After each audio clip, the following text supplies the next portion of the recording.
ED যেটা file করেছিল, যেটাতে আমি অ্যাপিয়ার করেছিলাম মমতা ব্যানার্জির হয়ে, Mamata Banerjee as chairperson of all India Trinamool Congress, not chief minister of West Bengal.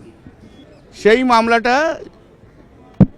ED time চেয়েছিল যে বিকজ অফ ওরা সুপ্রিম কোর্টে ম্যাটার পেন্ডিং আছে, সুপ্রিম কোর্টে ম্যাটার পেন্ডিং রয়েছে, অতএব তুমি এই মামলা এখন অ্যাডজন করে দাও।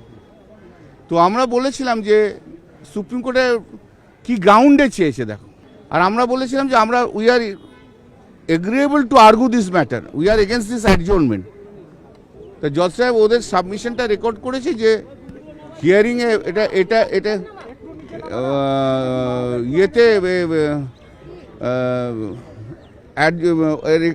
রেকর্ড করেছে যে সেন্টার মানে ইডি অ্যাডজর্নমেন্ট চেয়েছে এবং আমরা মামলা করতে চেয়েছি, কিন্তু যেহেতু ইডি অ্যাডজর্নমেন্ট চেয়েছে সেই জন্য মামলা অ্যাডজর্ন করা হলো।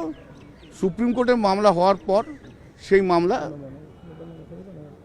লিবার্টি দেওয়া রইল মেনশন করার।